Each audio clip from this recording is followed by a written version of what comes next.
Evangelio de Mateo, capítulo 9, para continuar con nuestra serie expositiva en el Evangelio de Mateo. Mateo, capítulo 9, y en la mañana de hoy vamos a estar leyendo los versos 9 al 13. Pasando Jesús de allí, vio a un hombre llamado Mateo, que estaba sentado al banco de los tributos públicos, y le dijo: sígueme. Y se levantó y le siguió. Y aconteció que estando él sentado a la mesa en la casa, he aquí que muchos publicanos y pecadores que habían venido se sentaron juntamente a la mesa con Jesús y sus discípulos. Cuando vieron esto, los fariseos dijeron a los discípulos: ¿por qué come vuestro maestro con los publicanos y pecadores? Al oír esto, Jesús les dijo: los sanos no tienen necesidad de médico, sino los enfermos. Id pues y aprended lo que significa: misericordia quiero y no sacrificio, porque no he venido a llamar a justos, sino a pecadores al arrepentimiento.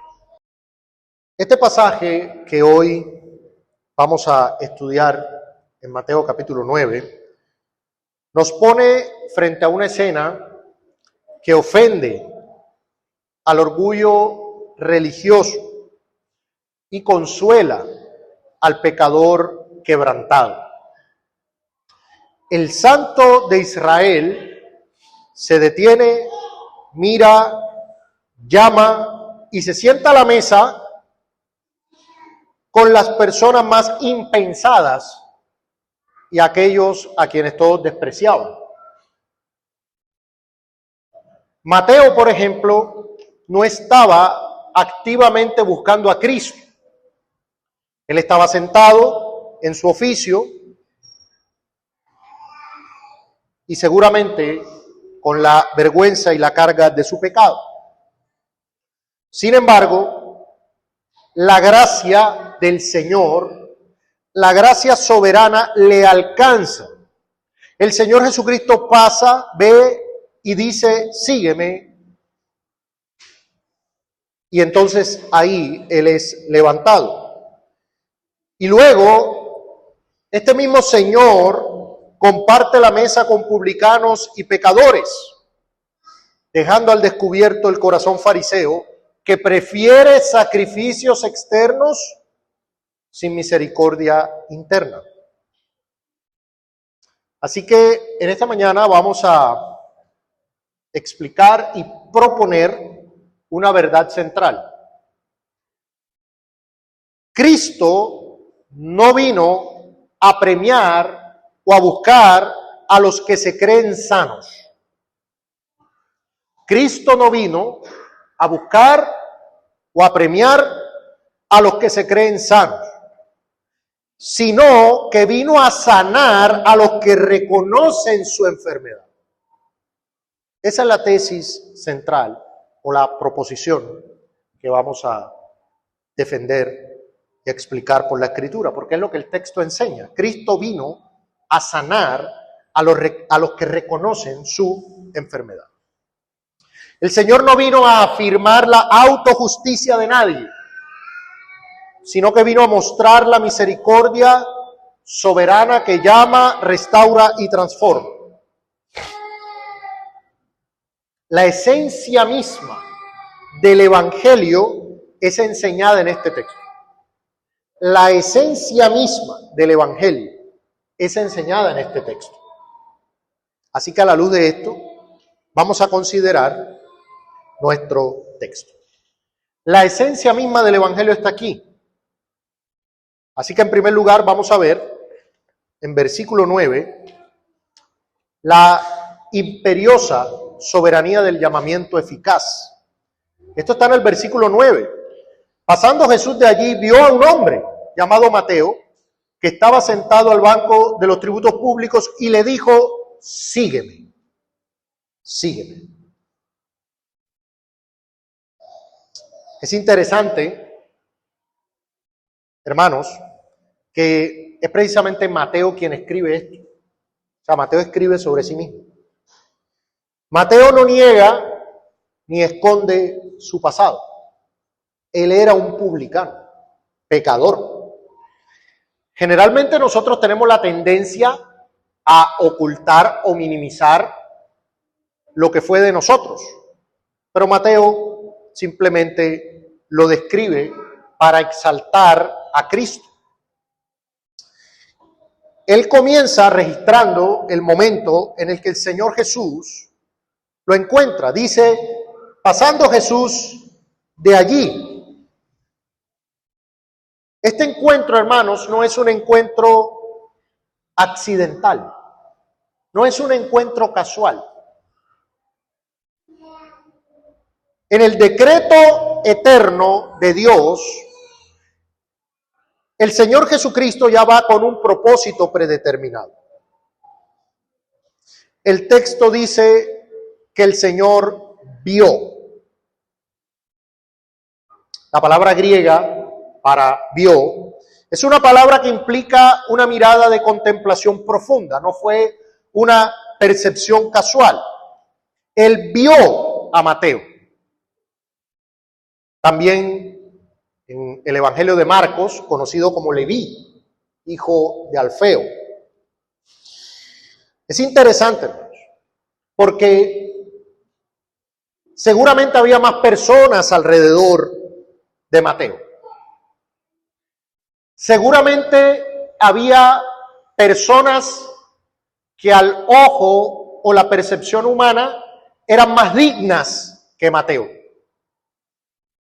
Mateo era un publicano y los publicanos estaban al nivel de las rameras en la cultura judía.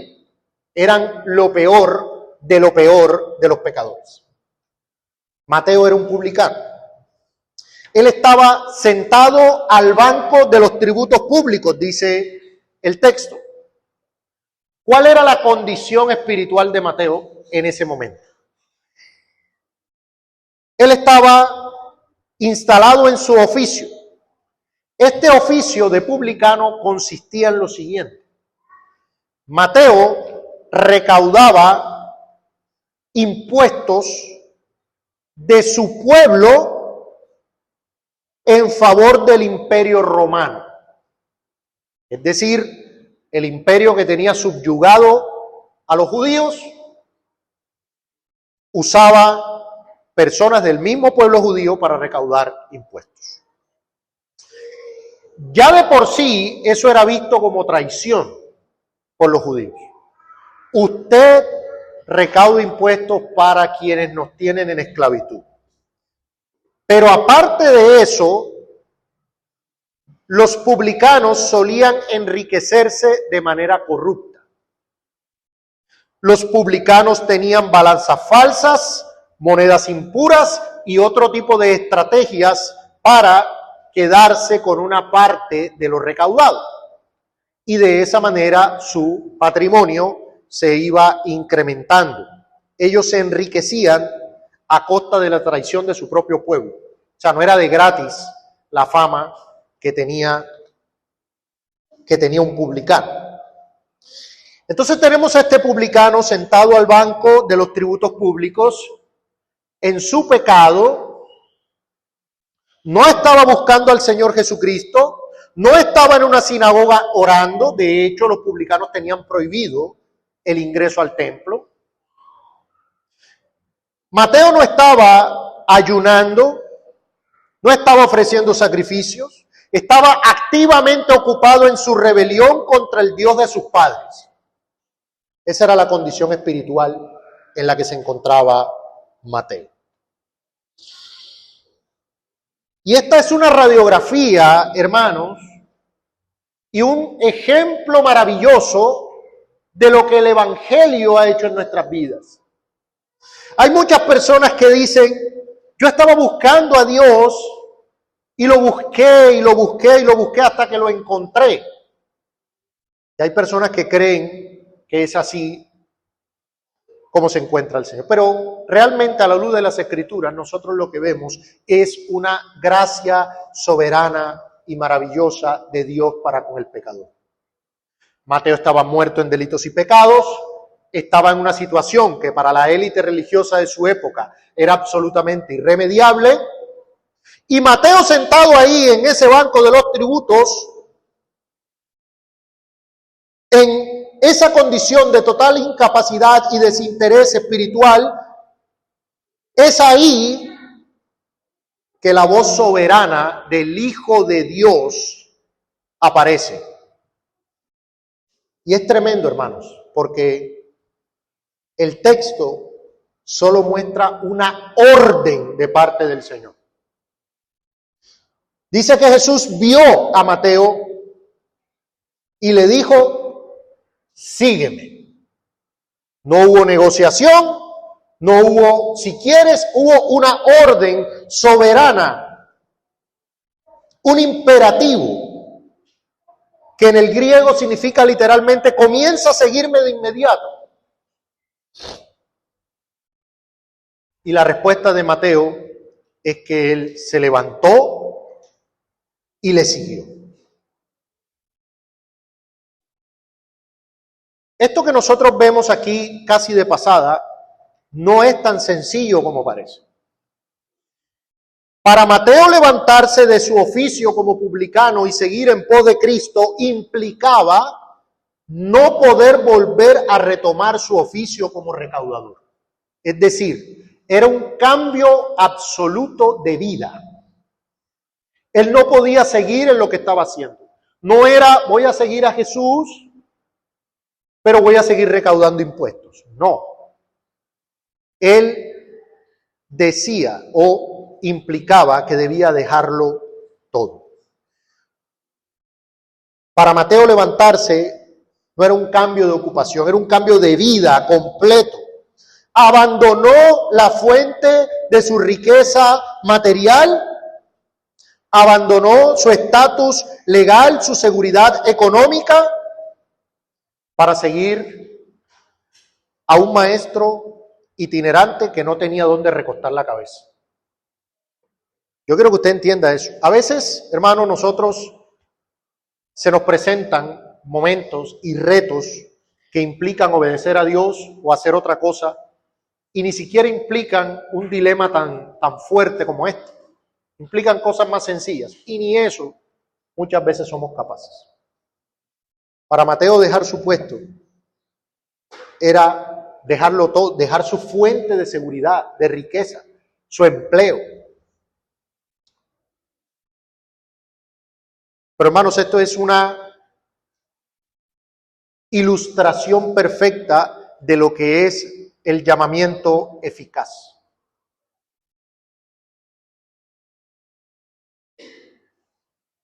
Nuestra confesión dice que a todos aquellos a quienes Dios ha predestinado para vida, a ellos y solo a ellos, en el tiempo señalado y aceptable, agradó a Dios llamar eficazmente por su palabra y por su espíritu.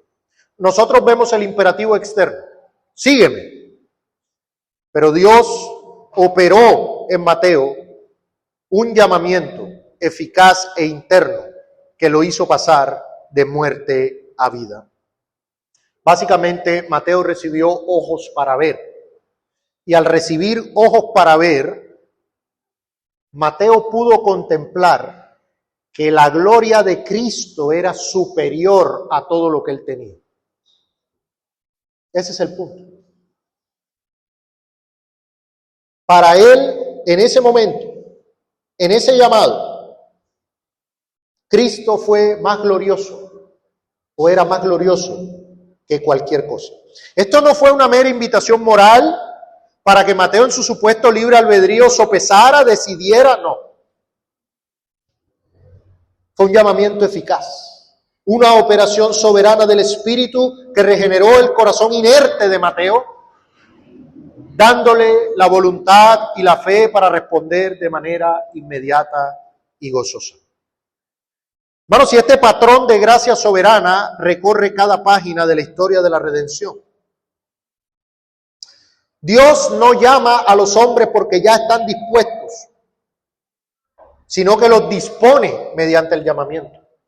El apóstol Pablo nos enseña esto en Romanos capítulo 8, versículo 30, cuando nos dice, y a los que predestinó a estos también llamó, y a los que llamó a estos también justificó, y a los que justificó a estos también glorificó.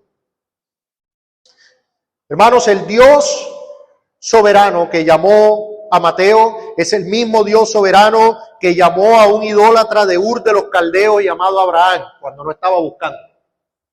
Es el mismo Dios soberano que derribó a un perseguidor violento de la iglesia en el camino a Damasco llamado Saulo. Este Dios soberano es el mismo que, venido el cumplimiento del tiempo, te llamó a ti. De entre todos los que estaban a tu alrededor, de entre todos aquellos que incluso eran más dignos y moralmente superiores a ti, a la luz de los hombres, Él te llamó a ti, soberanamente, porque te amó. Pudo llamar a otro, pudo pasarte por alto, y definitivamente, si hubiera dependido de quién tú eras, no te hubiera llamado. Pero lo hizo contigo. Pasando Jesús de allí, vio a un hombre llamado Mateo. Él te vio. Él te vio. Él y solo Él. Él te vio y dijo, y os daré corazón nuevo y pondré espíritu nuevo dentro de vosotros y quitaré de vuestra carne el corazón de piedra y os daré un corazón de carne. Esto es absolutamente humillante para nuestro orgullo, pero también es dulce para nuestras almas cansadas. Si tú estás hoy aquí sentado en una silla adorando al Señor, permíteme recordarte por enésima vez que no fue porque fueses más inteligente, más sensible a lo espiritual o porque eras moralmente inclinado a las cosas de Dios más que tus vecinos inconversos o que tus familiares inconversos, o que tus compañeros de trabajo inconversos. Si estás aquí, es por la misma razón que Mateo se levantó de su silla en los tributos públicos. Porque la voz omnipotente de Cristo a través del Espíritu te buscó cuando estabas muerto en tus delitos y pecados y te dijo con poder creador, sígueme, sígueme. Eso fue lo que pasó. Y por eso estás aquí. No por ninguna otra cosa, no por nada en ti mismo. Fue un llamado soberano a ti en particular cuando pudo haber sido a otro. ¿Cómo no vas a glorificar a Dios? ¿Cómo no vas a darle gracias? ¿Cómo no vas a servirle? ¿Cómo no vas a vivir para Él? Señor, me salvaste a mí cuando pudiste haberlo hecho con este otro que era moralmente superior, o mejor persona, mejor padre, mejor miembro de la sociedad. ¿Sabes cuál es el secreto, mi querido hermano? ¿Sabes cuál es el secreto de por qué estás aquí en una silla? Porque tú eras el peor de los pecadores. Eras un pecador. Por eso estás aquí. Porque Dios tiene misericordia a los pecadores, porque llamó a Mateo y a otros, como lo vamos a ver. Decía el puritano Thomas Watson, Dios no nos encuentra hermosos. Él nos hace hermosos a través de su llamado. Él no nos encuentra hermosos. Si tu salvación dependiera de que tú dieras el primer paso mientras estás sentado en tu pecado, estarías eternamente perdido. No, la salvación depende de que yo busque a Dios. Bueno, entonces Mateo se hubiera perdido. Abraham se hubiera perdido. Pablo se hubiera perdido. ¿Quién dio el primer paso? ¿Quién los buscó? Yo busqué a Dios. Yo estaba buscando a Dios. Todo creyente al final concluirá: Dios me encontró, Él me buscó, Él me llamó, Él me salvó, Él lo hizo. No fui yo, es Él. Y toda la gloria es para Él. La iniciativa pertenece exclusivamente al Dios soberano. Y esto nos da también esperanza en lo siguiente: el Dios que tuvo el poder de transformarte de un rebelde hostil a un siervo sumiso, tiene el poder de preservarte hasta el día final. Te transformó y ahora te deja perder. No, tu seguridad no descansa en tu fuerza, sino en el poder soberano con el que Cristo te llamó. Ahora bien, tenemos este llamamiento eficaz, pero en segundo lugar, o como segundo punto, ahora tenemos una condescendencia de la comunión de Cristo con los pecadores. La condescendencia de la comunión de Cristo con los pecadores. Versículo 10 dice: y aconteció que estando él sentado a la mesa en la casa, he aquí que muchos publicanos y pecadores que habían venido se sentaron juntamente a la mesa con Jesús y sus discípulos. Ahora la narrativa avanza desde el banco de los tributos públicos a la intimidad del hogar. El Evangelio de Lucas nos aclara, que es el paralelo, que Mateo ofreció un gran banquete en su propia casa en honor a Jesús. Agradecimiento, gloria para él. Él quería glorificar a aquel que lo salvó. Mateo, lleno de gozo por la salvación que acababa de recibir, no pudo guardar ese tesoro para sí mismo.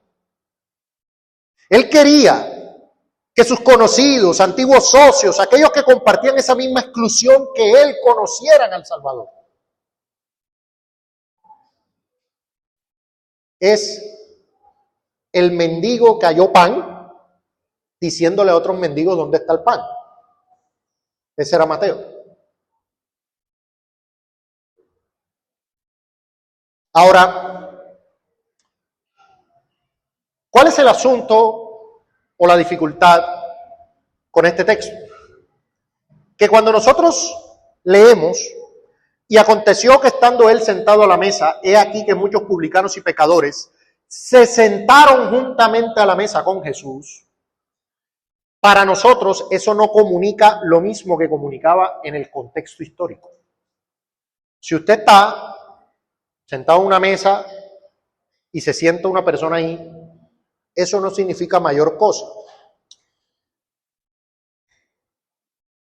Pero en tiempos del Señor, esta expresión sentado a la mesa, que se refiere a la práctica de reclinarse en los sofás alrededor de la mesa para un banquete formal, tenía un significado muy particular en el mundo antiguo.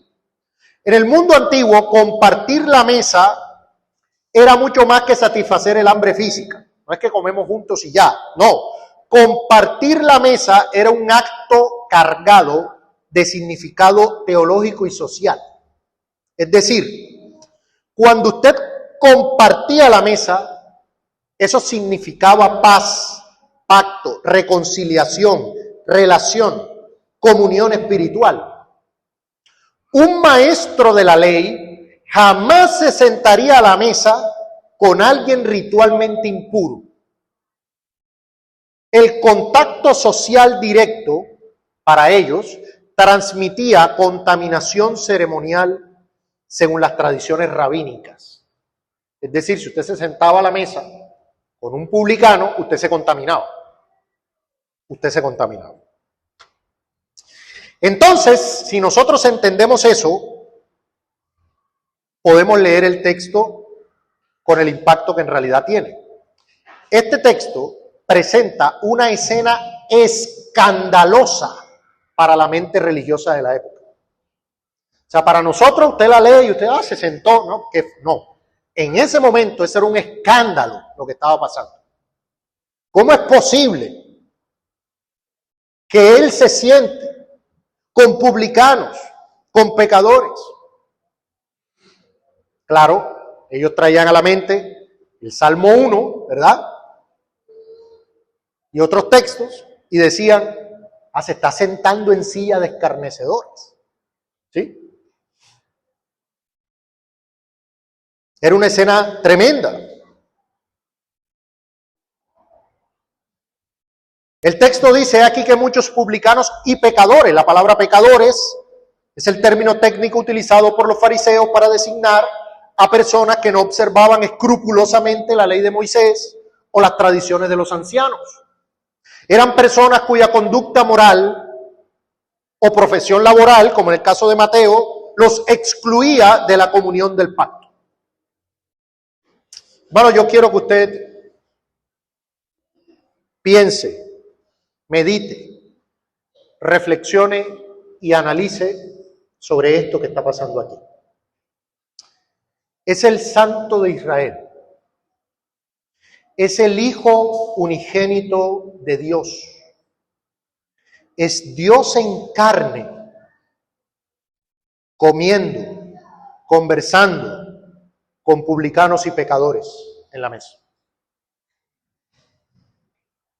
El Señor no exige que estos hombres se laven ritualmente.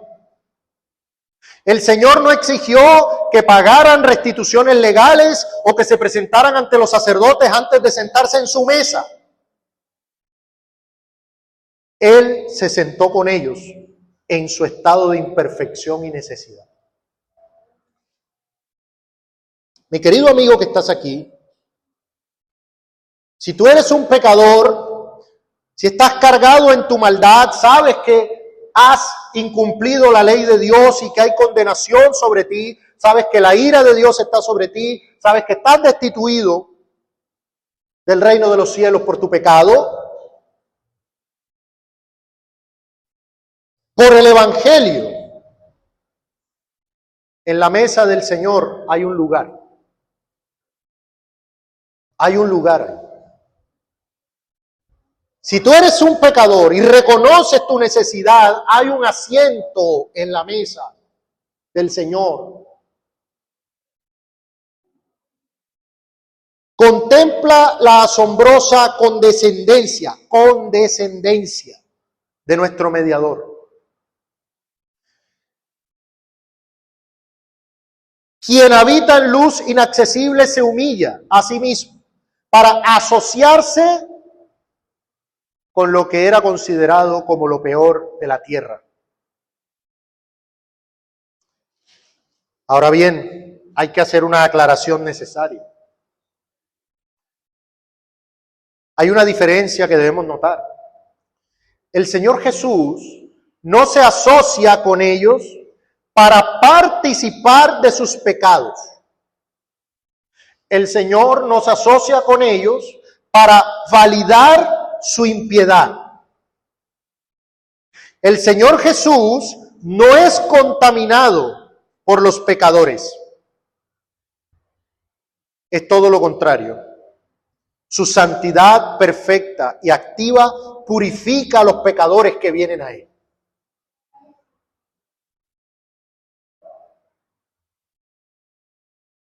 Es como el sol brillando fuertemente en la oscuridad. La luz de la santidad de Cristo penetró en esas tinieblas, en esa mesa, para transformar a quienes venían a Él. Esta asombrosa condescendencia es el corazón de la encarnación. El apóstol Pablo lo describe en Filipenses, capítulo 2, versículo 6. Filipenses 2:6 dice, el cual, siendo en forma de Dios, no estimó el ser igual a Dios como cosa a que aferrarse, sino que se despojó a sí mismo, tomando forma de siervo, hecho semejante a los hombres. Y estando en la condición de hombre, se humilló a sí mismo, haciéndose obediente hasta la muerte y muerte de cruz. En el Antiguo Testamento, Ya el salmista también cantaba sobre este carácter condescendiente del Señor. Por ejemplo, hay un salmo que dice: ¿quién como Jehová nuestro Dios, que habita en las alturas, que se humilla a mirar en el cielo y en la tierra? Él levanta del polvo al pobre y al menesteroso alza del muladar, para hacerlo sentar con los príncipes de su pueblo. Hermanos, el Señor Jesucristo condescendió para con nosotros. El Señor Jesucristo vino a salvar, a buscar lo que se había perdido. Y es posible que incluso hoy alguien esté cargando con el peso de los pecados pasados. Cuando nos miramos al espejo de la ley de Dios, nos sentimos horribles, sucios. También la voz del acusador muchas veces viene susurrando: eres demasiado impuro, eres un pecador, la gracia no es para ti. Pero cuando vengan esos pensamientos, mis queridos hermanos, miremos este texto. El Cristo que adoramos no es un Salvador distante que exige que nos limpiemos primero antes de venir a Él. Él es el Salvador que desciende a la bajeza de nuestra miseria para ofrecernos comunión, para transformarnos. Si reconocemos nuestro pecado, si nos duele nuestra iniquidad, hay lugar para nosotros en la mesa de su gracia. Hermanos, no venimos aquí hoy a celebrar nuestra propia justicia moral. Venimos como mendigos que han sido invitados a la mesa del Rey.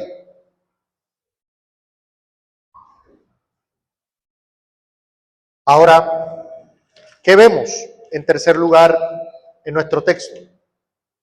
La ciega arrogancia de los religiosos.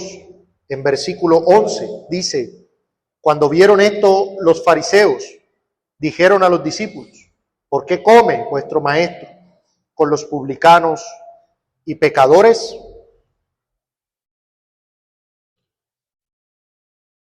Los guardianes de la ortodoxia, los fariseos, esa palabra en el hebreo significaba los apartados, los separados, eran la secta religiosa más influyente en la vida judía de la época. Cuando hablamos de secta, no lo estamos diciendo con la connotación que tiene hoy.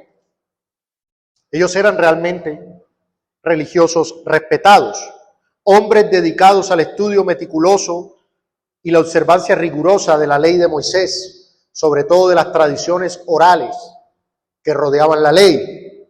Su teología se basaba en la premisa de que la bendición de Dios y la venida del Mesías dependían de la estricta pureza ritual del pueblo, una pureza que requería separación radical de todo lo que consideraban inmundo. Ahora, es interesante, hermanos, porque de entrada, en el verso 11, usted puede ver incluso la cobardía del fariseísmo. Aún desde el verso 11. Los fariseos no confrontan directamente a Jesús, sino que van a los discípulos. Y esta siempre es la estrategia: sembrar la duda, la desconfianza, la división en la comunidad de la fe. ¿Por qué no van a Cristo directamente y le dicen: bueno, ¿y tú por qué te juntas? No, ellos fueron a los discípulos. Obviamente, aquí no hay ningún deseo de instrucción teológica. Es una acusación vestida de pregunta, pero es una acusación al fin. En la estructura mental del fariseo, si el Señor Jesucristo fuera verdaderamente un profeta enviado por Dios, debería estar sentado con ellos, no con pecadores. Para los fariseos, la santidad se definía en términos externos. Santidad era no tocar, no gustar, no asociarse con los impuros. Ellos no concebían una santidad activa que salía al rescate de lo perdido, no. Todo era cosmético, externo. Teológicamente, los fariseos tenían un sistema de autojustificación por las obras de la ley. Y ese es todo el dilema, por eso no aceptaban el mensaje del Evangelio. Los fariseos creían que su justicia personal les daba un estatus de superioridad ante Dios y ante los hombres. El pecado del fariseo no era la falta de celo moral. El pecado del fariseo era su ceguera espiritual de creer que sus propias obras y sacrificios externos podían limpiar la podredumbre interna de sus corazones de piedra. Ellos creían o se creían sanos en términos de la ilustración de Jesucristo.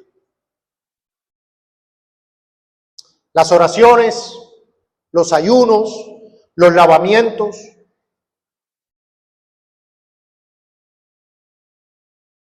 todo eso era lo que justificaba al fariseo. Pero carecía de fe, de amor al prójimo, eran trapos de inmundicia ante el tribunal de la justicia divina. Ya desde el Antiguo Testamento, el profeta Isaías había descrito esa misma actitud. Por ejemplo, en Isaías capítulo 64, habla acerca de esta actitud, 65, Isaías 65. Mire lo que dice a partir del verso 3 al 5. Pueblo que en mi rostro me provoca de continua ira, sacrificando en huertos, quemando incienso sobre ladrillos, que se quedan en los sepulcros y en lugares escondidos pasan la noche, que comen carne de cerdo y en sus ollas hay caldo de cosas inmundas. Y nótese la actitud que nos dice el verso 5, que dicen, estate en tu lugar, no te acerques a mí, porque soy más santo que tú. ¿Cómo la ven? Tras que hacían lo inmundo, tenían la actitud de, no, es que yo soy más santo que tú, no te acerques a mí, no vengas. ¿Y qué dice el Señor de ellos? Estos son humo en mi furor, fuego que arde todo el día. Es la misma actitud que el Señor Jesucristo expone en la parábola del fariseo y el publicano. El fariseo puesto en pie oraba consigo diciendo, Dios, te doy gracias porque no soy como los otros hombres, ladrones, injustos, adúlteros, ni aún como este publicano. Ayuno 2 veces a la semana y doy diezmos de todo lo que gano. El fariseo de esa parábola era igual a los fariseos de nuestro texto. Estaba ciego al hecho de que su propio corazón estaba tan necesitado de la gracia del Salvador como el publicano que golpeaba su pecho.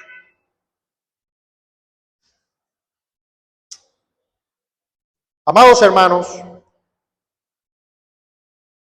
sobre este asunto hay una advertencia para nosotros. Decía el reformador Juan Calvino, y cito, hay un fariseo oculto en el corazón de cada hombre que prefiere justificarse a sí mismo antes que confesar su total bancarrota espiritual. Hay un fariseo oculto en el corazón.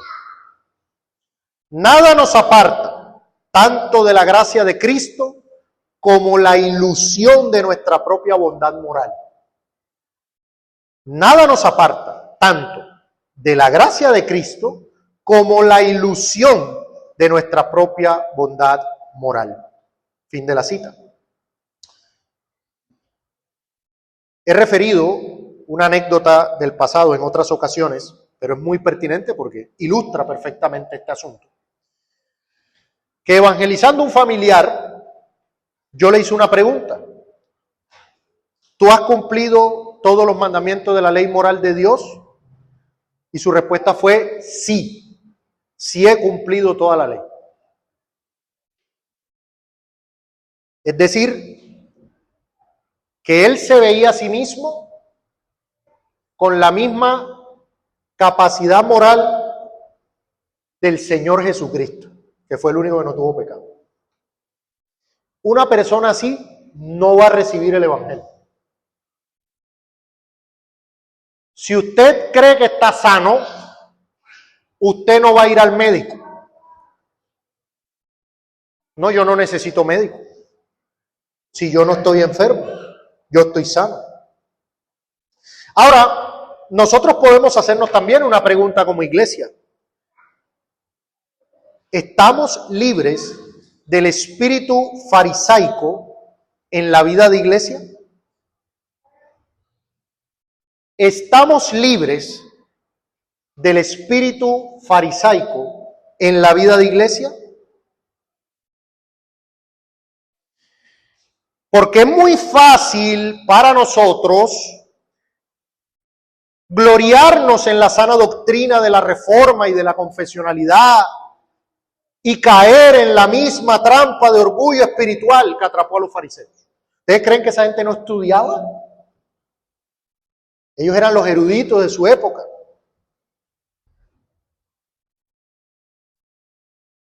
Pero tú, mi querido hermano, puedes caer en fariseísmo cuando miras con desprecio y altanería a los pecadores caídos de la sociedad, por ejemplo.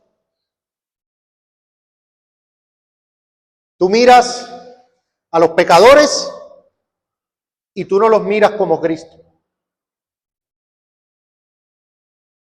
Te escandalizan los pecados visibles de los impíos, pero no te escandaliza tu propio orgullo.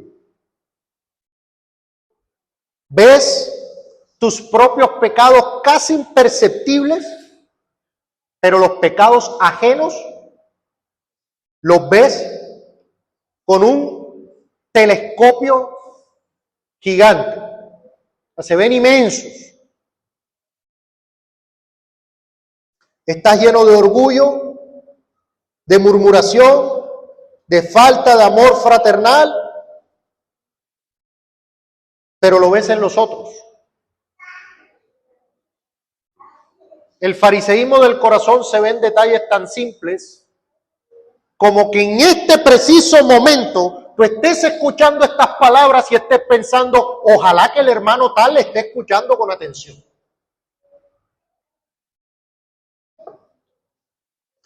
Esto es para el hermano tal. De entrada ya ahí está el fariseísmo en tu corazón.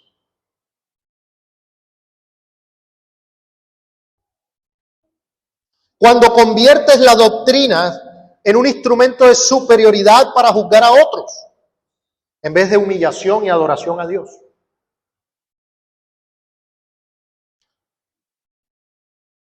Hermanos, una iglesia farisaica es una iglesia muerta. ¿Por qué? Porque un club de justos autoproclamados no tienen trabajo que hacer. Todos creen gozar de perfecta salud espiritual. Ya estamos bien aquí y no necesitamos más. Ahora, ¿cuál fue la misión redentora del médico de almas? Y ese es nuestro siguiente punto, versículos 2 y 13. ¿Cuál es la respuesta del Señor Jesucristo ante este fariseísmo? Al oír esto, Jesús les dijo, los sanos no tienen necesidad de médico, sino los enfermos. Id pues y aprended lo que significa misericordia quiero y no sacrificio, porque no he venido a llamar a justos, sino a pecadores al arrepentimiento. Esta es la conclusión natural del texto. Jesucristo responde a la acusación farisaica de la siguiente manera. En primer lugar, el Señor da un argumento analógico. El Señor Jesucristo es el maestro por excelencia. Él usa ilustraciones, metáforas, para que la gente pueda entender. Y él usa un ejemplo analógico. ¿Qué significa eso? Que uno lo entiende porque uno compara. Él usa la metáfora o una metáfora de sentido común para definir su identidad y el propósito de su presencia. Él es el médico de almas. Un médico no busca la compañía de los sanos en los salones de banquetes de la élite. Su lugar de trabajo es el hospital, la clínica, el hogar del moribundo. Allí donde hay dolor, enfermedad, impureza, dolencia física, allí donde hay gravedad, allí es donde está el médico. Al decir esto, el Señor Jesucristo está lanzando un dardo irónico a los fariseos. Ojo con esto, porque alguno puede leer el texto y puede decir, o sea que hay sanos. No, no hay sanos. Todos estamos enfermos. Pero el Señor está siendo irónico. Es una figura del lenguaje. Él está siendo irónico diciéndoles que si ellos se consideran a sí mismos, en la parábola del fariseo y el publicano pasa lo mismo. Dice que él refirió una parábola para aquellos que se hacían justos a sí mismos. No es que ellos estén sanos, es que ellos se creen sanos. Y el Señor dice, les lanza una ironía. Si ustedes se consideran fuertes, robustos en su moralidad, entonces yo no tengo nada para ustedes. Mi querido amigo, si tú te consideras que no eres pecador, que tú eres una persona, nadie es perfecto. Yo tengo mis errores, pero hay gente peor que yo. Cristo no tiene nada para ti. Pero no lo tiene, no porque no lo quiera, sino porque tú entiendes que no lo necesitas.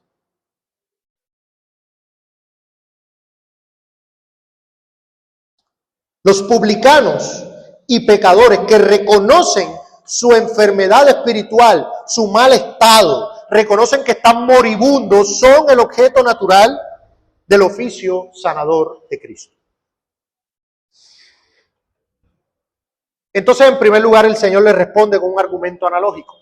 Pero en segundo lugar, el Señor les da un argumento exegético y escritural. O sea, les cita las Escrituras. Id pues y aprended lo que significa. Misericordia quiero y no sacrificio.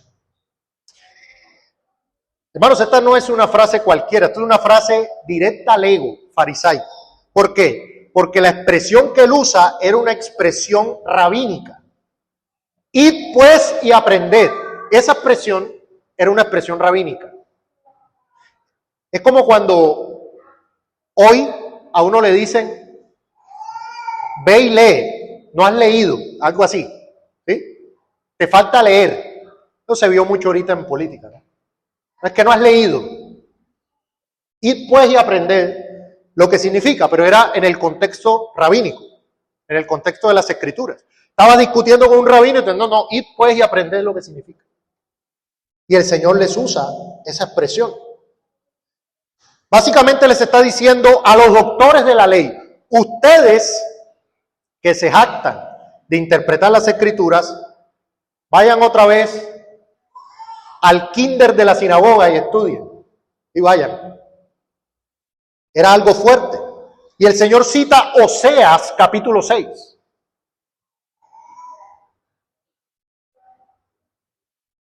La palabra misericordia denotaba el amor leal de pacto, compasión activa para restaurar al descarriado, misericordia.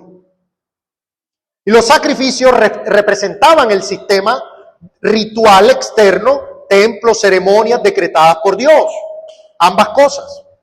Pero lo que el Señor está estableciendo aquí es un principio hermenéutico fundamental. La ley moral y el carácter misericordioso de Dios tienen prioridad absoluta sobre el ritual y externo. Ambos van de la mano, pero aprendan eso. Tiene que haber misericordia. Misericordia. Tiene prioridad. No es que los sacrificios puestos por Dios no importaban o no se tenían que hacer. Pero sin lo primero, lo segundo no aplicaba. No aplicaba. Dios no se complace en una liturgia impecable, sacrificios costosos, si el corazón del oferente está vacío de compasión hacia el pecador necesitado. Ese era el punto. Ese era el punto. Ustedes no están haciendo lo primordial. Vayan y aprendan primero. ¿Qué es lo que deberían estar haciendo? Y finalmente el Señor les da un argumento teológico y misional, es decir, un argumento respecto a su misión. Porque no he venido a llamar a justos, sino a pecadores al arrepentimiento. El Señor no vino a buscar justos, no porque existan hombres verdaderamente justos y perfectos ante Dios por sus méritos, sino porque aquellos que se consideran a sí mismos justos se autoexcluyen de la salvación. El evangelio de la gracia soberana es una medicina que solo puede ser administrada a pacientes que firman su propio diagnóstico de muerte espiritual. Es para los enfermos, es para los que reconocen su condición. Mas el que no trabaja, sino cree en aquel que justifica al impío, su fe le es contada por justicia, dice la Escritura. Aquel que reconoce que necesita, ese es justificado. Dios justifica al impío, no al justo. ¿Se entiende?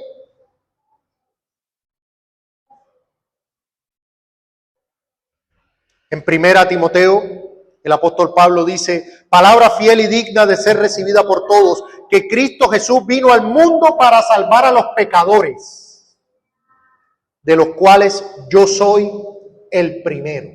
A Pablo reconoce, yo no estoy sano. Cristo vino a salvar a los pecadores.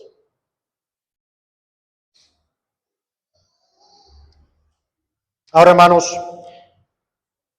el Señor Jesucristo es el mismo ayer, hoy y siempre. Él es el sumo sacerdote que se compadece de nuestras debilidades. Su oficio mediador, su oficio de médico no ha terminado. Él sigue sanando las heridas del alma quebrantada. Él sigue salvando a los pecadores. Hoy. ¿Cuál es la medicina que este gran médico administra a los enfermos? La justicia perfecta de su vida, de obediencia activa. El sacrificio expiatorio de su muerte en la cruz. En el Calvario Jesús tomó nuestra enfermedad espiritual, cargó con nuestra lepra moral ante el Padre y sufrió el azote de la ira que merecían nuestras iniquidades. Como dice la Escritura, por su llaga fuimos nosotros sanados. Así que si tú vienes hoy confesando tu enfermedad, reconociendo que no tienes un solo mérito personal con el cual comprar el favor divino, la promesa del texto es clara. El médico no te rechazará. Su misión y su gloria consiste en sanar a los desahuciados.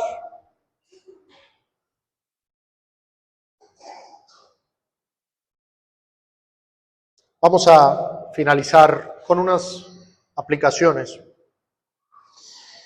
En primer lugar, el llamado al autoexamen. ¿Cuál es tu diagnóstico espiritual hoy? ¿Cuál es tu diagnóstico espiritual hoy? Por un lado están los que se identifican con los fariseos. hombres y mujeres que confían en su respetabilidad moral, o en que nacieron en un hogar cristiano, o en que conocen la teología reformada, o en que asisten fielmente a los cultos. Si esa es tu confianza, pues debes revisar. No puedes autojustificarte por ninguna de estas cosas. Por otro lado están los que se identifican con Mateo y con los publicanos, los que saben que si Dios abriera el registro de sus pensamientos, palabras y acciones, ni siquiera en toda su vida, solo en esta última semana, no tendrían cómo clamar por justicia para sí mismos. Aquellos que saben que están necesitados de la gracia y de la misericordia de Dios. Así que examinémonos si de verdad hemos reconocido nuestra necesidad de Cristo para la salvación. Este texto también lo podemos aplicar como consuelo para los desanimados. Tal vez ya eres un creyente, pero el alma está turbada, flaquezas, debilidad, hay pecado remanente que sigue batallando. Pero Cristo no solamente nos perdona de nuestros pecados inicialmente, ese es el inicio de nuestra vida cristiana, pero Él continúa trabajando en nosotros, es el médico permanente de su iglesia. Él continúa ayudándonos en nuestras flaquezas.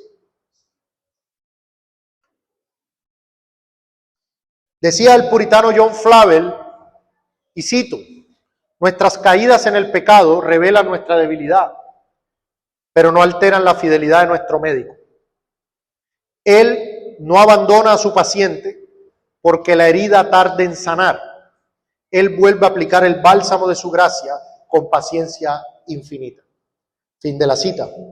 Así que cuando nos sintamos débiles espiritualmente, no nos alejemos del médico. Corramos hacia Él con más urgencia. Acerquémonos al trono de la gracia para hallar oportuna misericordia. Su sangre sigue teniendo el mismo poder limpiador hoy que el día que fuimos salvos. El proceso de santificación continúa y hay que seguir confiando en nuestro Señor. En tercer lugar, como iglesia, hermanos, debemos reflejar el carácter del médico de almas en medio del mundo enfermo y moralmente degradado. No podemos caer en una actitud farisaica como iglesia. No podemos ser como los fariseos. Es pecado. No puede haber orgullo religioso en nosotros. La verdadera iglesia no es un museo para la preservación de santos impecables y perfectos. Es un hospital. Pecadores en proceso de restauración. Pero si nuestras iglesias se vuelven arrogantes para con el pecador que viene de la calle, se siente incómodo, rechazado por nuestras miradas de superioridad, hemos dejado de reflejar el carácter de Cristo. No podemos caer en eso. Debemos ser muy cuidadosos, hermanos, de convertirnos en una sinagoga de fariseos. Debemos recordar siempre de dónde nos salvó el Señor y lo que continúa aún haciendo hoy. Debemos buscar activamente a los perdidos, como lo hizo el Señor, predicar a Cristo con compasión, amor, paciencia a aquellos cuyas vidas están destrozadas por ideologías mundanas, adicciones, inmoralidades, desesperanza. Debemos aprender a amar al pecador con el amor activo de Cristo, aborreciendo el pecado, pero extendiendo la mano de la misericordia para sacarlo por el Evangelio, no validando o participando de sus maldades, pero sí buscando activamente predicarles el Evangelio. Así que, si pudiéramos quedarnos con una frase para memorizar esta enseñanza, recuérdela: no he venido a llamar a justos, sino a pecadores, al arrepentimiento. Así que, hermanos, al único y sabio Dios, nuestro Salvador, que fue quien nos vio, llamó y nos continúa transformando, sea gloria, majestad, imperio y potencia, ahora y por todos los siglos.